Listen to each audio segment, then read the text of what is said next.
Hello, good day guys. So we will unboxing Galaxy Buds 3. We will use it to iPhone 17.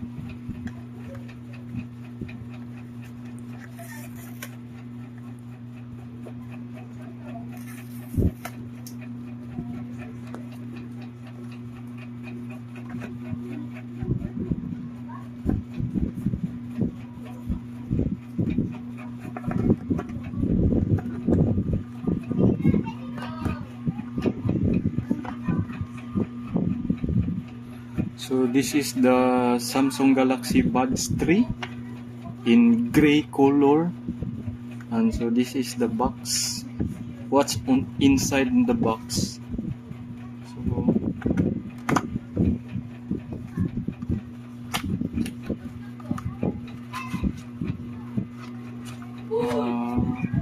USB Type C to C for charging, and then the user manual for Samsung.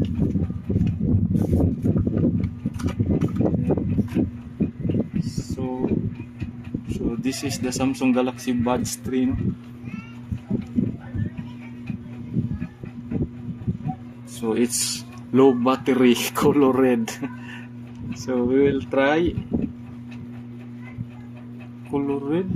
Now it's color green. So we'll like this one. Charging.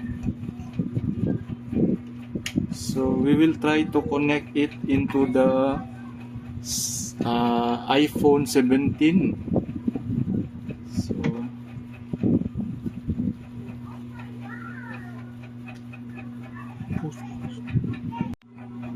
So how to connect your Samsung Galaxy Buds into your iPhone 17? First, open the case and then go to your Bluetooth settings, on your Bluetooth, and then wait for the other device.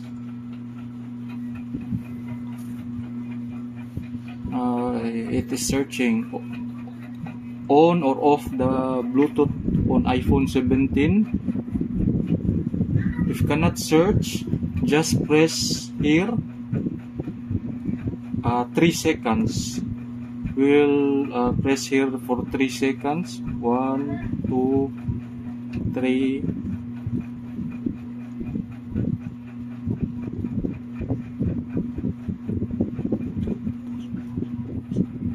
Oh, now there is a blinking blue, red, green.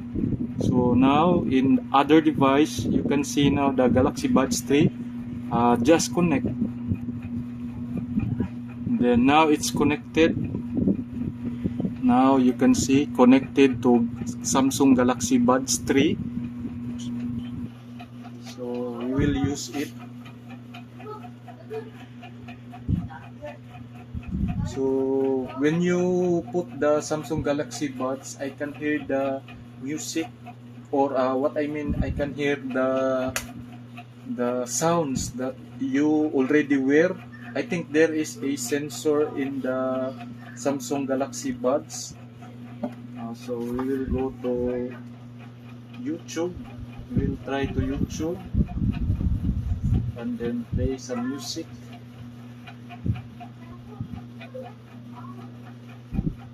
It's working. So we will try to wait. So we will try to start and pause. So for starting and pausing the music on YouTube or other app, you will pinch 1. Okay, we will try.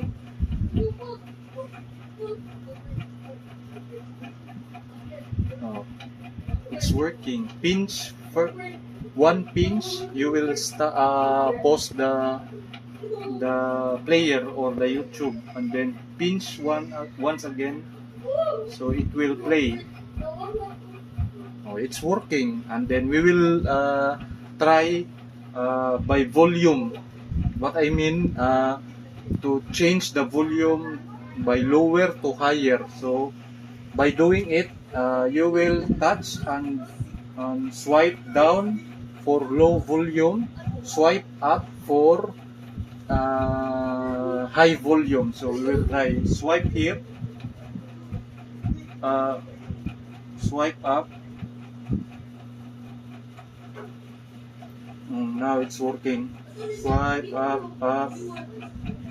Look at the YouTube. Swipe up. Look at the. So we will lower the volume. Swipe down.